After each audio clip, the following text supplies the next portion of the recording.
Assalamualaikum warahmatullahi wabarakatuh. Pemirsa, senang sekali saya Antung Nurrahmi dapat kembali menjumpai Anda dalam program Dialog. Pemirsa, walaupun pandemi COVID-19 masih terus berlangsung dan belum berakhir hingga saat ini, namun beberapa pekan terakhir pemerintah Kabupaten Tabalong telah membuka kegiatan pelaksanaan ibadah. Salah satunya yaitu ibadah sholat. Namun pelaksanaan ibadah sholat ini juga tentunya tetap menerapkan protokol kesehatan seperti memeriksa suhu tubuh sebelum memasuki rumah ibadah, kemudian juga tetap menggunakan masker dan tentunya tetap menjaga jarak satu dengan yang lain. Dan untuk membahas hal ini lebih jauh, saat ini sudah hadir bersama saya di studio Ketua Majelis Ulama Indonesia Kabupaten Tabalong, yaitu Bapak Haji Sabilal Rusdi. Terima kasih Pak sudah bersedia hadir di studio kita pada hari ini. Ya, Assalamualaikum warahmatullahi wabarakatuh. Waalaikumsalam warahmatullahi wabarakatuh. Terima kasih juga. Baik Pak, terkait telah dibukanya kembali pelaksanaan kegiatan ibadah berjamaah, Bapak selaku Ketua Majelis Ulama Indonesia Kabupaten Tabalong sendiri, bagaimana pendapat Bapak tentang hal ini Pak? Ya, Bismillahirrahmanirrahim. Alhamdulillah wassalatu wassalamu ala Rasulillah Sayyidina Muhammad ibn Abdullah wa ala alihi wa ashabihi wa man taba'udah wa walah. Pertama kami sampaikan bahwa wabah corona atau COVID-19 masih melanda dunia dan negara serta benua kita. Kemudian wabah tersebut kita belum mengetahui kapan berakhirnya. Betul. Sementara obat atau vaksin untuk mengobatinya belum ditemukan. Kita hanya bisa berusaha dengan menjaga protokol kesehatan dan juga dengan berdoa seperti salat taubat dan salat hajat.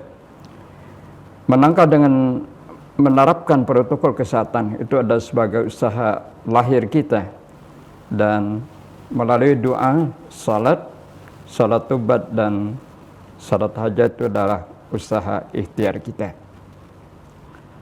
Memang sejak ditetapkan pandemi corona di negara kita, yaitu pada awal Maret 2020 yang lewat, maka pada saat itu secara bertahap pemerintah menerapkan ditiadakannya salat Jumat, salat berjamaah, majlis ta'lim atau pengajian, termasuk juga yasinan, karena dalam rangka untuk menangkal wabah corona dan COVID-19.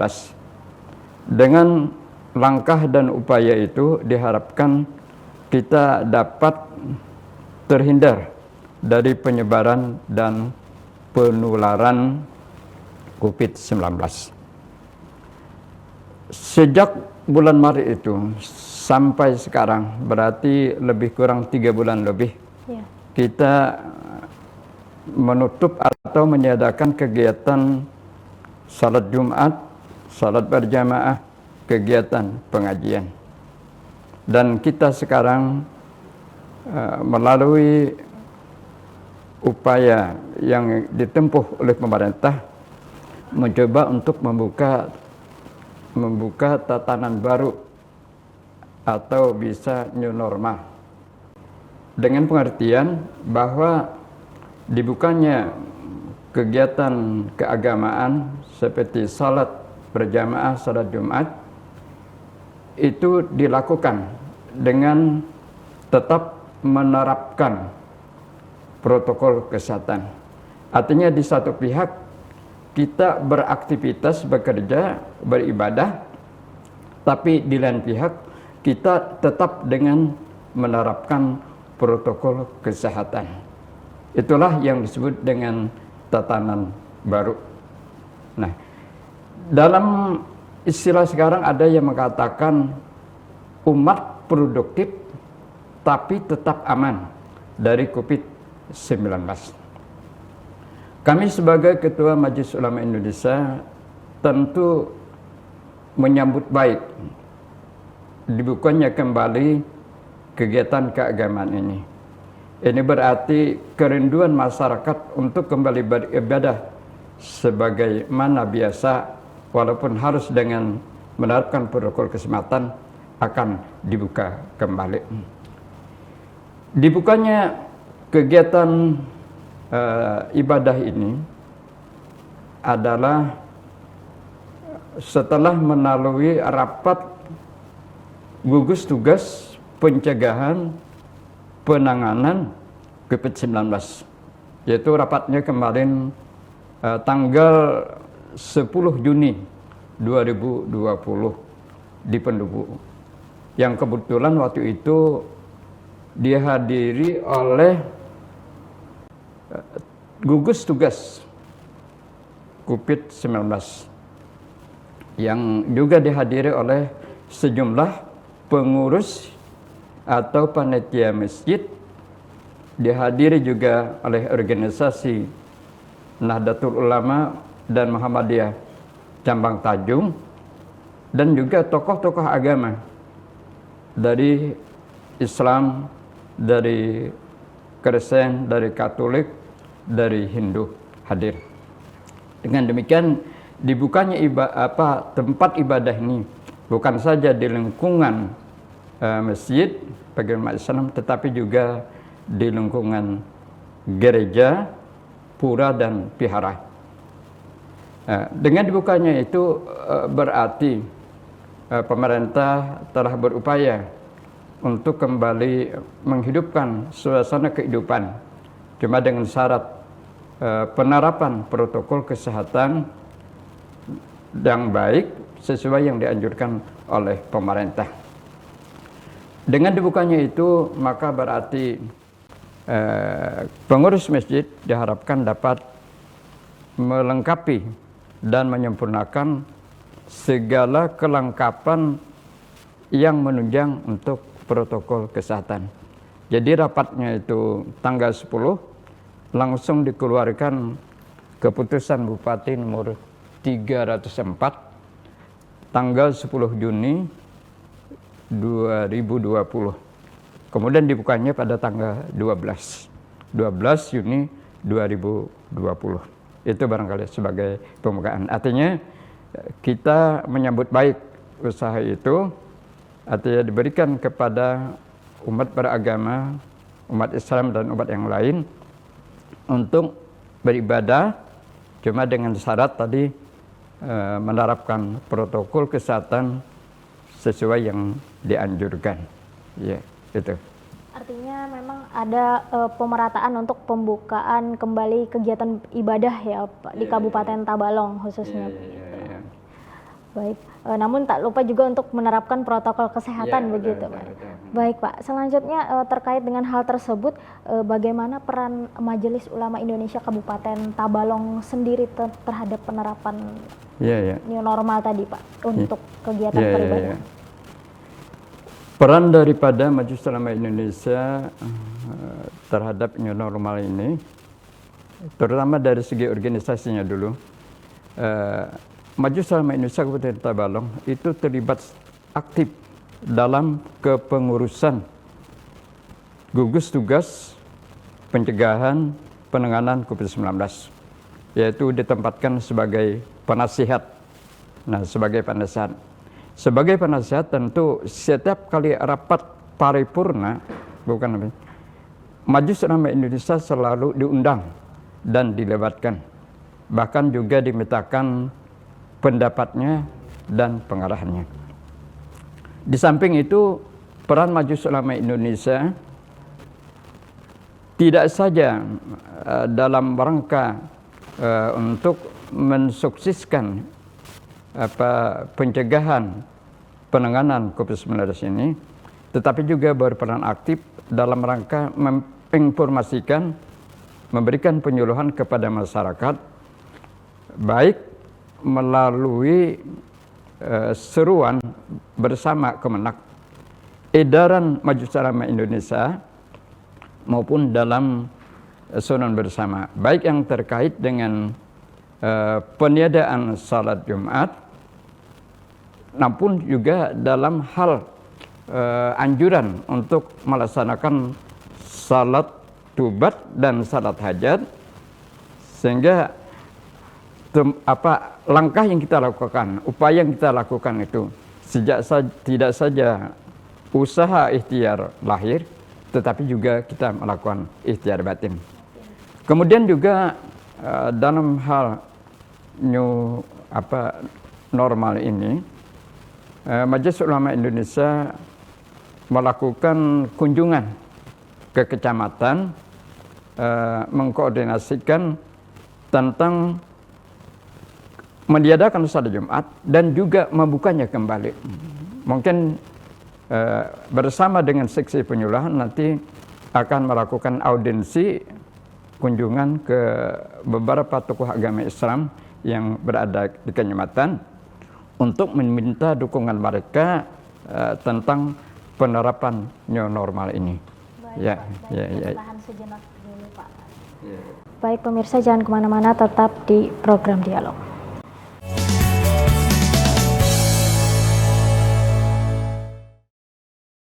Baik pemirsa, kembali dalam program Dialog, dan tentunya saya akan kembali melanjutkan perbincangan saya bersama Bapak Haji Sabilal Rusdi selaku Ketua Majelis Ulama Indonesia Kabupaten Tabalong.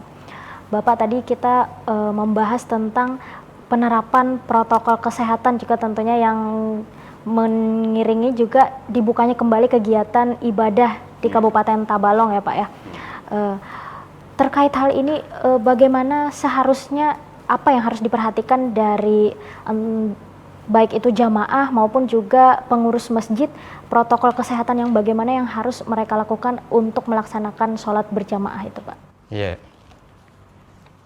Mengenai protokol kesehatan di tempat rumah ibadah, itu telah dijelaskan atau tertuang dalam surat keputusan Bupati Tabalong nomor 304 tanggal 10 Juni 2020. Pada dasarnya ada beberapa poin protokol. Yang pertama berkenaan dengan protokol rumah ibadahnya, tempatnya. Yang kedua adalah protokol pengurus atau panitia masjidnya. Yang ketiga adalah protokol dari atau prosedur kesehatan untuk jamaahnya. Kemudian protokol kesehatan tentang waktunya, tentang pelaksanaannya. Adapun protokol tentang rumah ibadahnya itu ada beberapa poin juga. Yang pertama, melakukan pembersihan dan penyemprotan disinfektan setiap 4 jam di area tempat rumah ibadah. Yang kedua, menyediakan fasilitas cuci tangan dengan sabun atau hand sanitizer di pintu masuk dan pintu keluar rumah ibadah secukupnya, dan ditempatkan pada tempat yang strategis. Kemudian yang ketiga, tempat atau rumah ibadah tidak menggunakan hambal, tidak menggunakan karpet dan seterusnya. Artinya kalau ada karpet, hambal itu harus digulung. Jadi langsung lantai Pak ya? Ya, lantai itu. Kemudian memasang himbauan penerapan protokol kesehatan di area rumah ibadah pada tempat-tempat yang mudah terlihat. Jadi ada tulisan tentang protokol kesehatan untuk memasuki area tempat ibadah ini. Kemudian menyediakan alat pengecekan suhu badan secukupnya. Dan begitu jamaah masuk, maka harus dilakukan dulu pengecekan suhu badan, termogun namanya. Kemudian mengatur pintu masuk dan pintu keluar guna memudahkan penerapan dan pengawasan protokol kesehatan. Jadi di masjid itu ada pintu masuk dan ada pintu keluar. Jadi dia masuknya satu pintu, keluarnya juga satu pintu. Karena menghindari terjadinya kerumunan atau gerombolan jamaah di satu tempat. Jadi mereka secara bergiliran, tidak berpapasan itu. Ya, tidak berpapasan. Kemudian suruh pintu rumah ibadah dibuka. Jadi rumah ibadahnya itu dibuka. Kemudian mengatur jarak antar jamaah minimal 1 meter. Minimal 1 Jadi meter. ada jarak ini. Yang untuk tanda jarak itu ada silang. Nah, jadi jamaah itu harus menempati tanda-tanda yang telah ditetapkan oleh pengurus masjid yang dibatasi dengan tanda silang. Kemudian menjadikan masker minimal 20% dari kapasitas jamaah dari bersamaan. Jadi kalau misalnya kebetulan jamaah itu waktu keluar dari rumah tidak memakai masker, maka oleh panitia masjid harus memberikan masker. Kalau tidak memakai masker, itu berarti mereka bisa nanti terjadi kerawanan dalam penularan.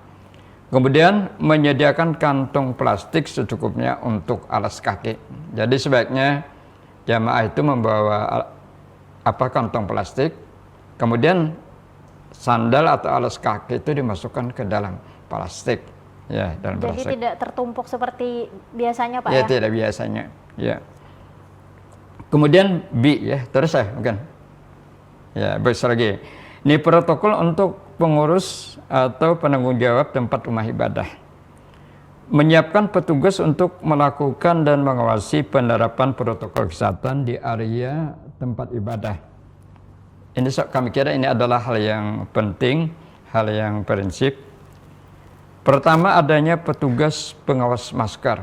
Jadi kalau ada jamaah yang tidak masker tadi, tidak memakai masker, maka petugas ini yang memberikan masker. Kemudian adanya petugas pengukur suhu atau termogun. Kemudian adanya petugas pengawas cuci tangan dengan sabun. Kemudian ada petugas pengarah pintu masuk dan keluar. Kemudian ada petugas pengatur jamaah. Pengatur jamaah ini maksudnya mengaturi safnya. Bagaimana agar tidak rapat dan mengatur saf-saf yang telah ditentukan oleh pengurus masjid. Kemudian adanya petugas parkir. Jadi untuk bisa terlaksananya protokol ini, panitia atau pengurus masjid tempat ibadah itu harus menyiapkan beberapa orang petugas.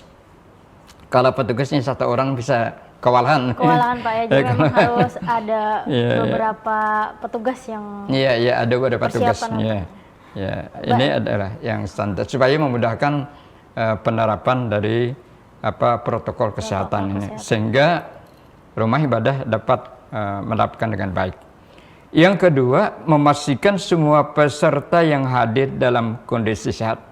Jadi jamaah yang masuk ke dalam masjid itu kondisinya adalah sehat. Kalau kebetulan misalnya dia kurang sehat, batuk, flu, kemudian ada demam sebagainya, maka lebih baik dia itu salatnya di rumah dengan menggantinya salat zuhur, jangan ke masjid, karena ini bisa mengganggu bagi jamaah lain yang berada di sekitarnya. Kemudian mengatur jalur masuk dan kepulangan jamaah agar tetap terjaga dan tidak terjadi antrian atau kerumunan. Jadi yang menjadi fokus kenapa ada pintu masuk dan keluar itu adalah untuk menghindari terjadinya kerumunan atau terjadi tumpukan antrian jamaah ini. Kemudian yang keempat adalah mengatur penempatan alas kaki dengan baik agar jangan sampai menimbulkan kerumunan pada saat jamaah pulang. Jadi kalau misalnya ada di antara jamaah itu yang tidak membawa kantong plastik, maka harus ada petugas yang mengatur bagaimana menempatkan sandal-sandal dari jamaah ini sehingga tidak terjadi adanya kerumunan. Baik Pak, sedangkan anjuran untuk protokol kesehatan bagi jamaahnya sendiri itu seperti apa Pak? Iya, ya. Di sini disebutkan protokol jamaahnya. Nah, jamaah dalam kondisi sehat, tidak batuk, peluk, dan demam. Nah, hanya terulang nih jadi yang penting adalah jamaahnya harus sehat, tidak batuk, peluk atau demam, karena ini bisa mengganggu jamaah yang lain. Yang kedua, menggunakan masker sejak keluar rumah dan selama berada di area tempat rumah ibadah. Jadi walaupun salat dia tetap memakai masker. Tetap menggunakan masker, Pak. Tetap masker. Jadi disarankan memang jika keluar rumah harus tetap harus memakai masker. Jangan dilepas ya. Jangan dilepas. Kemudian yang ketiga ini, disarankan dapat membawa sajadah masing-masing. Karena hambal dan karpet tadi disuruh untuk digulung, maka harus ada tempat dia salat itu, yaitu dianjurkan untuk membawa sajadah masing-masing. Kemudian menjaga kebersihan tangan dengan sering mencuci tangan menggunakan sabun dan hand sanitizer. Nah, kalau menurut ahli kesehatan, untuk menggunakan hand sanitizer ini atau desinfektan itu harus dalam jangka 4 jam sekali. Ada 4 jam sekali. Kemudian menghimbau bagi anak-anak dan warga lanjut usia yang rentan tertular penyakit serta orang dengan sakit bawaan yang berisiko tinggi terhadap COVID-19 untuk beribadah di rumah masing-masing.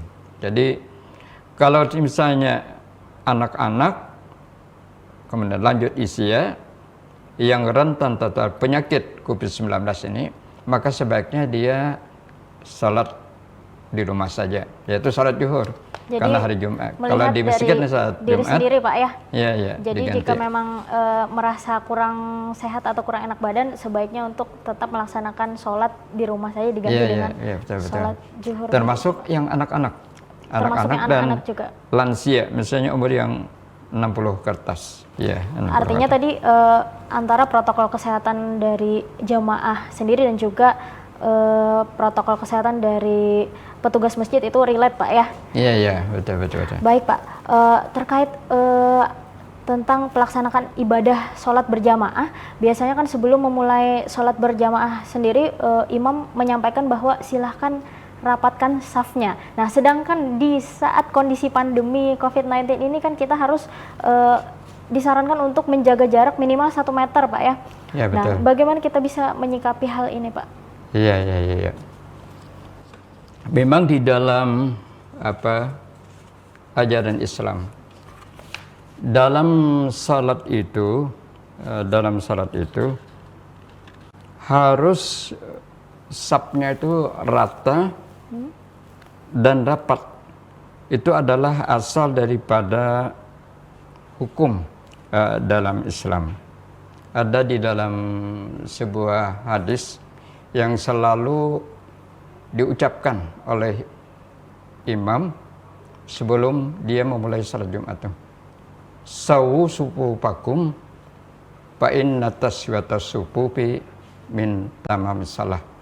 Ratakan dan luruskan safnya, karena kelurusan saf itu adalah termasuk bagian daripada kesempurnaan salat berjamaah.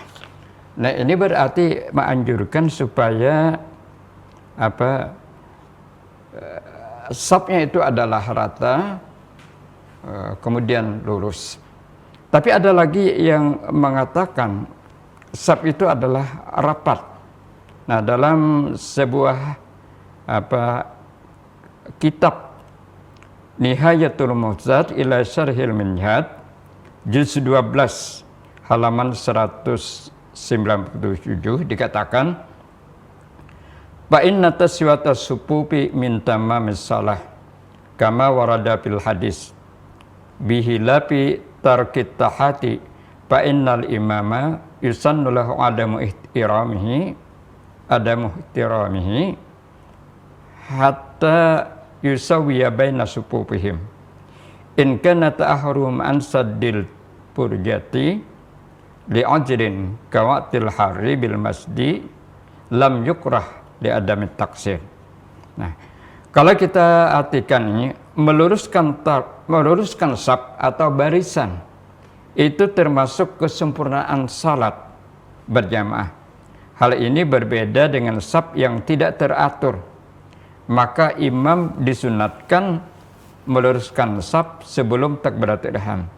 Jika seseorang tidak merapatkan, nah disuruhkan merapatkan karena uzur seperti cuaca panas, maka tidak ma'ruf. Nah di sini ada ilatnya.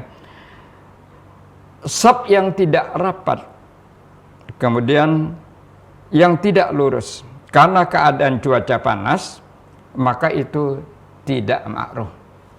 Sama dengan sekarang itu karena wabah corona, maka itu adalah tidak masalah.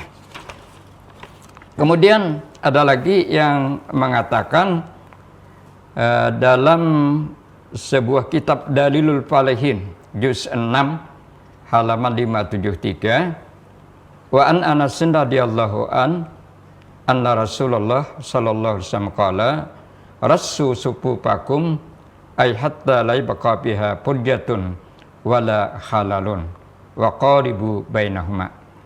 Artinya ini adalah rapikanlah saf kalian sehingga tidak ada celah dan longgar. Kemudian wa qaribu bainaha, dekatkanlah antara safnya itu.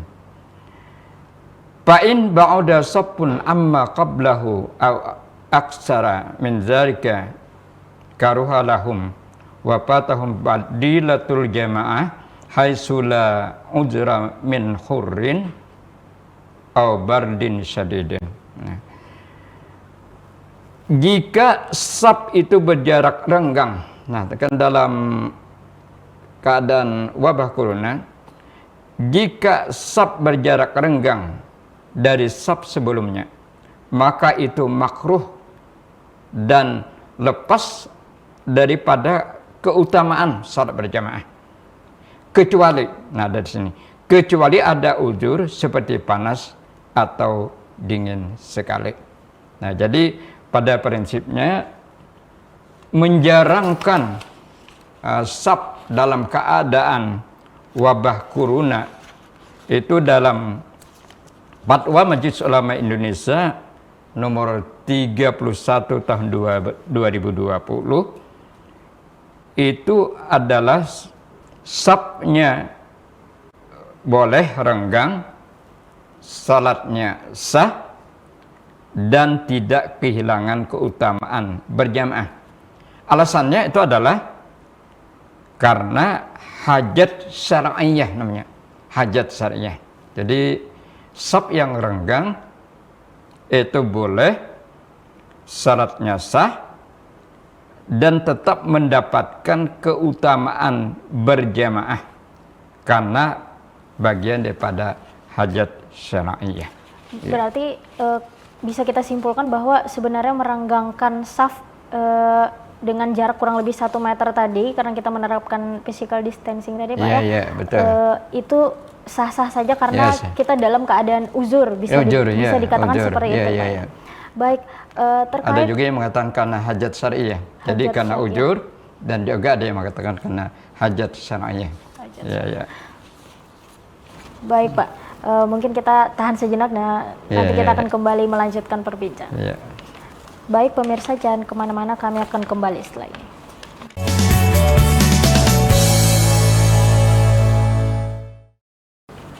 Baik pemirsa, kembali dalam program Dialog dan saya akan kembali melanjutkan perbincangan bersama Bapak Haji Sabilal Rusdi. Pak, masih terkait tentang penerapan protokol kesehatan dalam kegiatan beribadah Pak ya.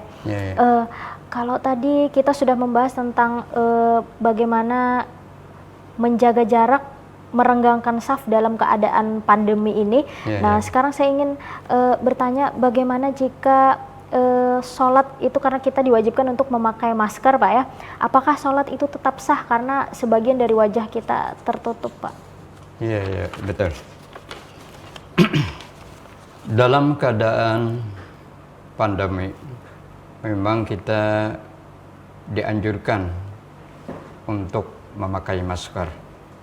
Karena dengan masker itu diharapkan dapat mencegah dan menangkal kita dari penularan. Baik penularan itu dari diri sendiri maupun dari orang lain. Jadi masker itu adalah hal yang penting. Nah, dalam Islam atau Fatwa Ulama nomor 31 tahun 2020 itu memakai masker itu adalah dibolehkan karena dalam keadaan masa pandemi. Ini dalam rangka untuk menghindari adanya penularan dari COVID-19. Namun asal dari hukum tersebut kita dapat melihat dari beberapa hadis Rasulullah SAW. Di antaranya kami bacakan.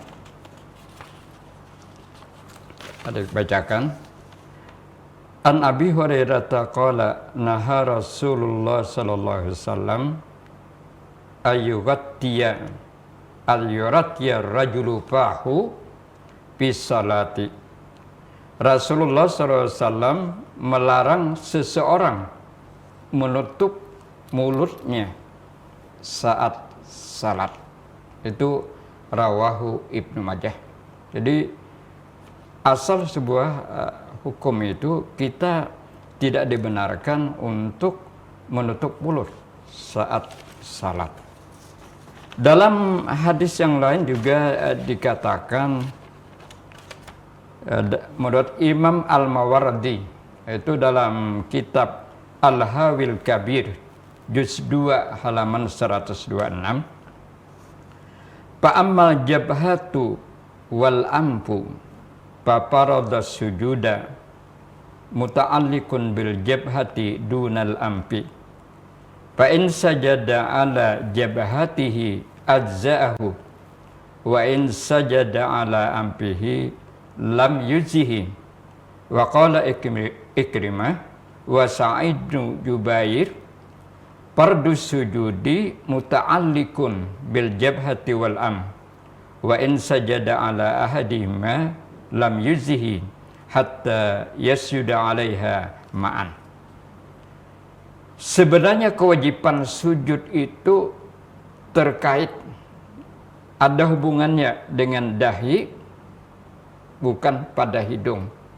Nah, bukan dengan hidung. Kalau kita masker itu hidung pasti tertutup, ya. Jika seseorang sujud dengan dahinya, maka sah salatnya. Jadi kalau sembahyang menyentuh dahinya, maka kata Imam Al-Mawardi sah salatnya. Dan jika sujudnya dengan hidung, maka tidak sah salatnya. Jadi dahi kada tersentuh, tapi hidung saja, maka tidak sah salatnya. Tapi lain lagi menurut Ikrimah dan Ibnu Jubair berpendapat bahwa kewajiban sujud itu terkait dengan dahi dan hidung. Jadi kedua-duanya secara bersama-sama. Jika sujud hanya dengan salah satunya, maka tidak sah salatnya.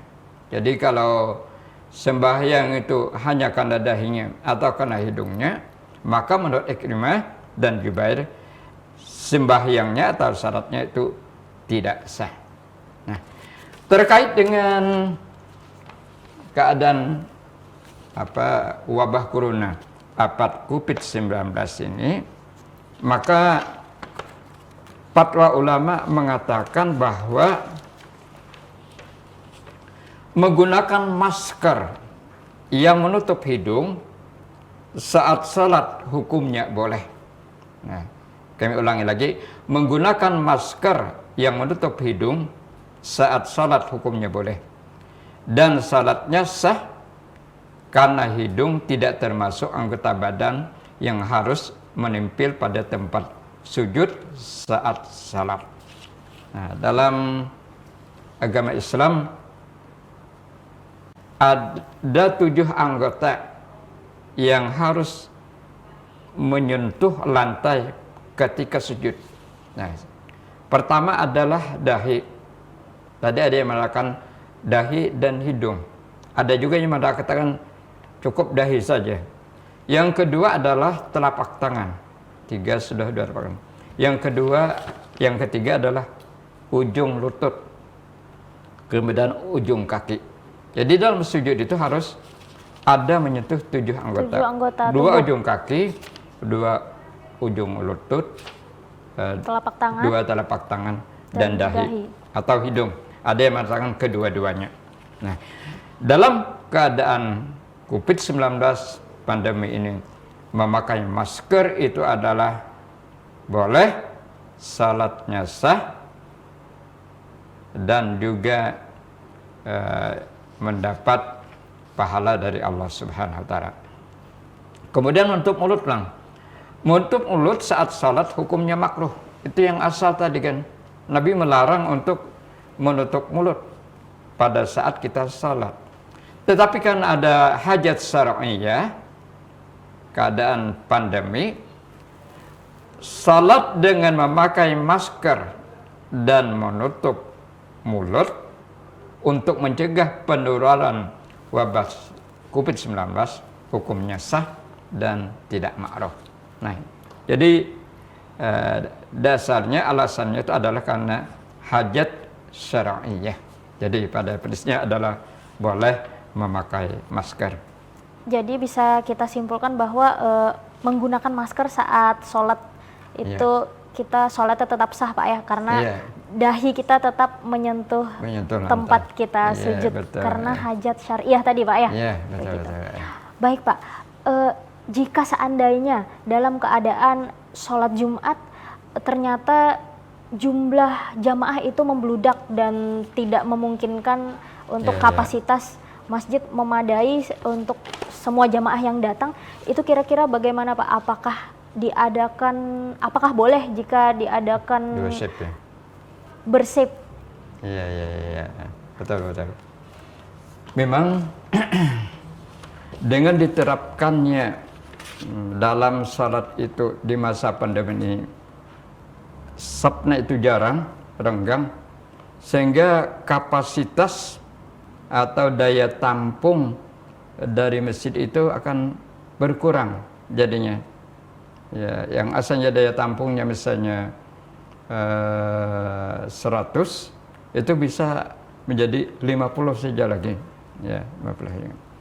Nah, salah satu solusinya atau jalan keluarnya itu para ulama mengatakan ada 3 hal. Yang pertama adalah tetap menggunakan jarak. Di masjid itu menggunakan jarak.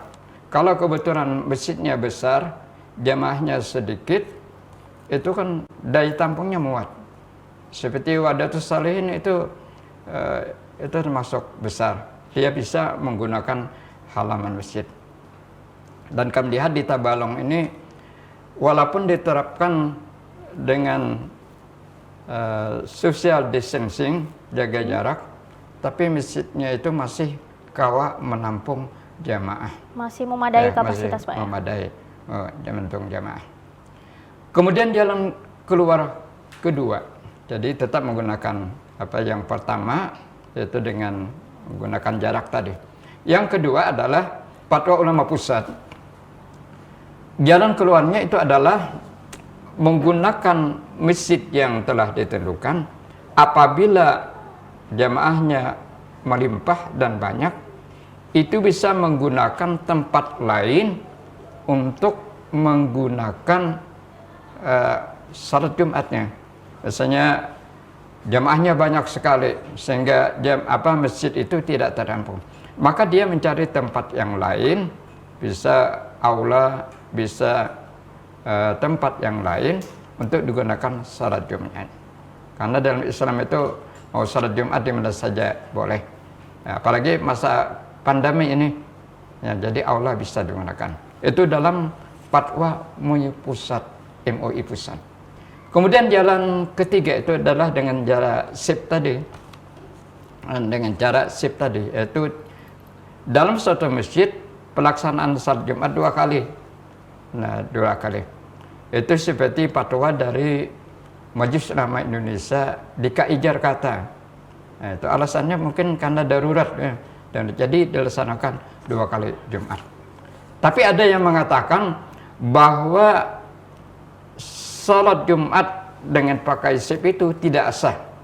Ya, alasannya karena pelaksanaan salat Jumat itu di waktu zuhur, waktunya sudah tertentu.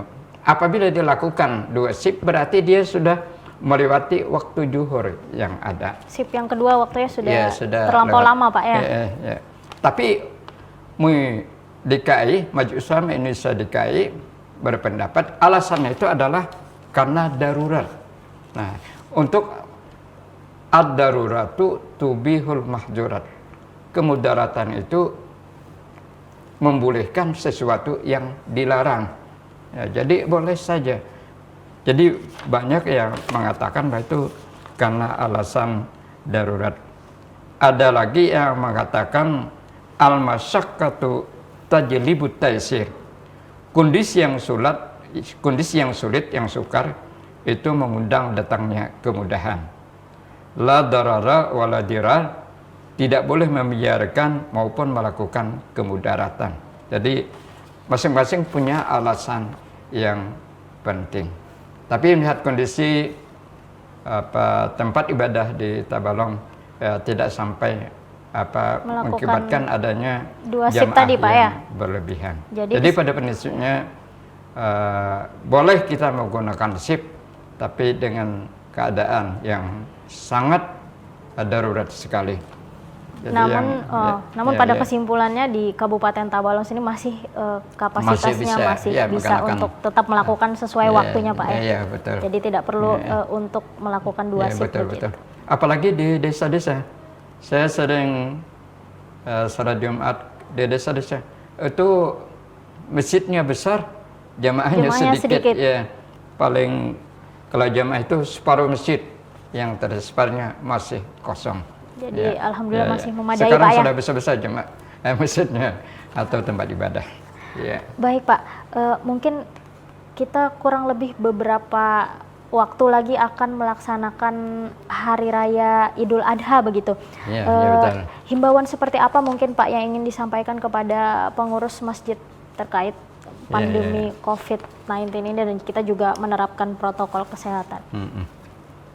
Ya, sehubungan dengan semakin dekatnya Hari Raya Idul Adha, mungkin lebih kurang 1 bulan lagi, mungkin sudah bulan lebih ya. Sekarang sudah 7 Zulqa'dah.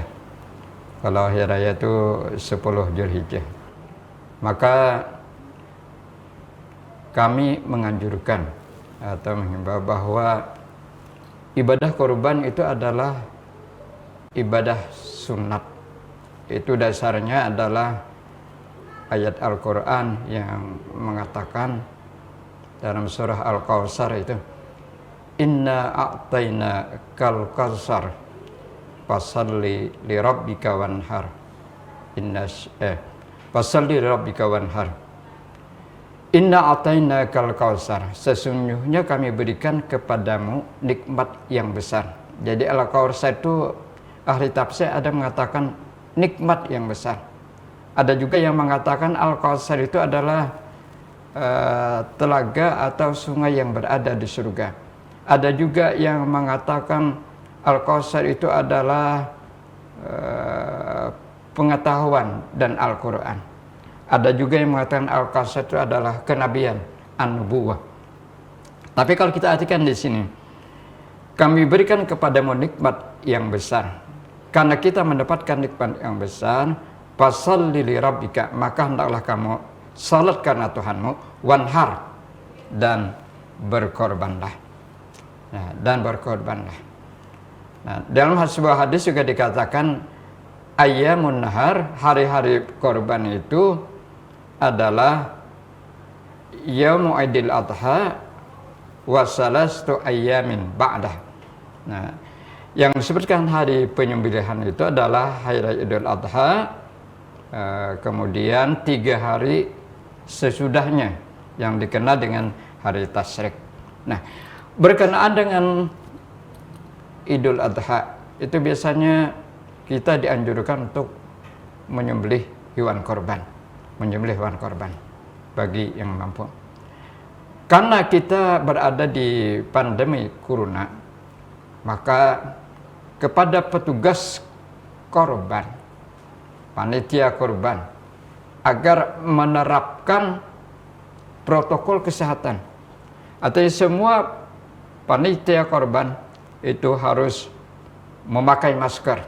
Ini adalah protokol kesehatan. Hal yang sangat penting, Pak ya, jangan sampai terlewat begitu. Iya, jangan. Kemudian cuci tangan dengan sabun dan air mengalir. Prinsip juga. Jaga jarak. Nah, jaga jarak. Kemudian pastikan area korban itu adalah bersih dan higienis. Sudah barang tentu dilakukan dengan penyemprotan disinfektan, ya, dan protokol kesehatan lainnya, sehingga jangan sampai nanti terjadi di area korban itu terjadi sumber penularan baru dari COVID-19. Jadi harus kita cegah. Jadi sama dengan tempat ibadah, sama dengan waktu salat berjamaah, sama dengan waktu pelaksanaan salat Idul Adha, dan juga dalam pelaksanaan korban. Ya. Baik Pak, kalau tadi kan kita diharapkan untuk menerapkan protokol kesehatan pada saat menyembelih hewan kurban Pak ya. Bagaimana juga dengan pelaksanaan sholatnya sendiri? Apakah juga tetap melaksanakan physical distancing atau menjaga jarak, merenggangkan safnya tadi dan menggunakan masker? Ya, tetap itu. Sama dalam pelaksananya protokol kesehatan sama ketika kita melaksanakan salat Jumat. Sama kemarin dalam salat Idul Fitri juga sudah dibuka pada Idul Fitri kemarin. Cuma masih dianjurkan di lapangan. Kalau ini sudah agak terbuka, agak luas, tapi kita harus bisa beradaptasi dengan protokol kesehatan. Artinya kita melakukan kegiatan ibadah, kita melakukan korban, namun kita bisa menyesuaikan diri dengan protokol kesehatan, sehingga kita terhindar dan tidak menularkan atau ditularkan dengan COVID-19. Baik, artinya kita simpulkan bahwa untuk pelaksanaan sholat Idul Adha ke depan dan juga penyembelihan hewan kurban nanti kita tetap menggunakan protokol kesehatan. Betul. Baik, kita tahan sejenak Pak. Baik pemirsa, jangan kemana-mana karena kami akan kembali setelah ini.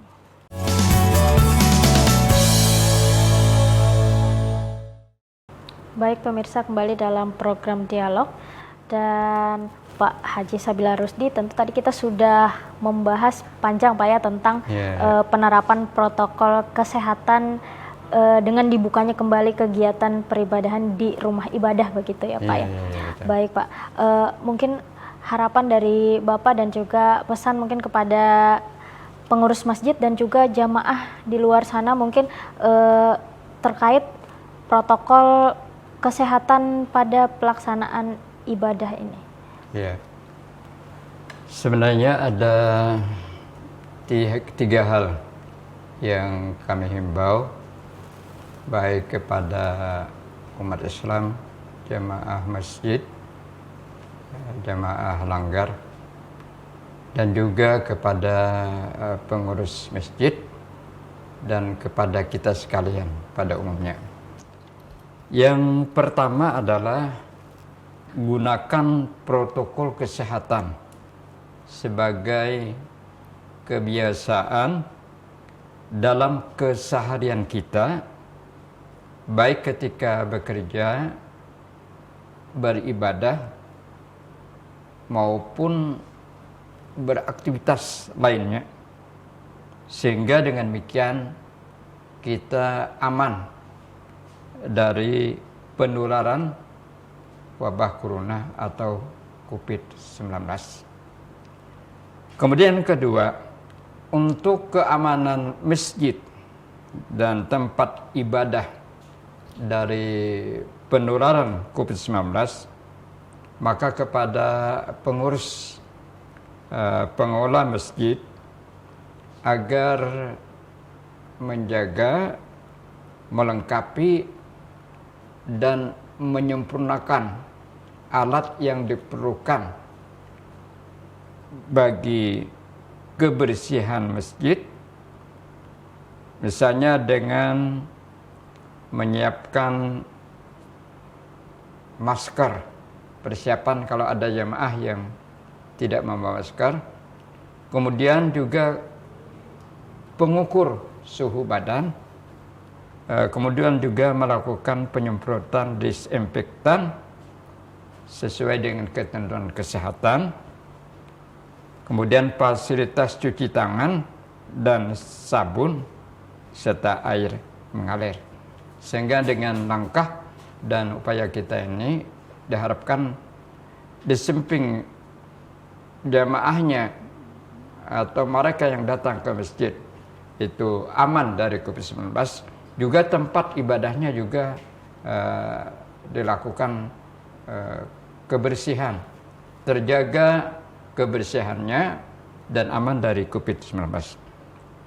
Kemudian yang ketiga, kami menghimbau juga jaga diri kita masing-masing, jaga keluarga kita masing-masing, dan pertahankan imunitas kita, daya tahan tubuh kita, kekebalan kita dengan makanan yang bergizi, atau kalau perlu berolahraga sekadarnya, sehingga kita tidak menjadi sumber dan sasaran penularan COVID-19. Artinya kita tidak menjadi objek dan tidak menjadi subjek penularan COVID-19. Demikian barangkali saran kami, baik kepada jamaah, warga umat Islam, kepada pengurus masjid, maupun kepada kita semua pada umumnya. Baik, kita ucapkan terima kasih kepada Bapak Haji Sabila Rusdi yang merupakan Ketua Majelis Ulama Indonesia Kabupaten Tabalong, sekaligus juga penasehat GTPP COVID-19 di Kabupaten Tabalong, Pak ya, atas informasi yang sangat bermanfaat pada hari ini. Iya. Baik pemirsa, itu tadi perbincangan saya bersama Bapak Haji Sabila Rusdi selaku Ketua Majelis Ulama Indonesia Kabupaten Tabalong, sekaligus juga penasehat GTPP COVID-19 Tabalong.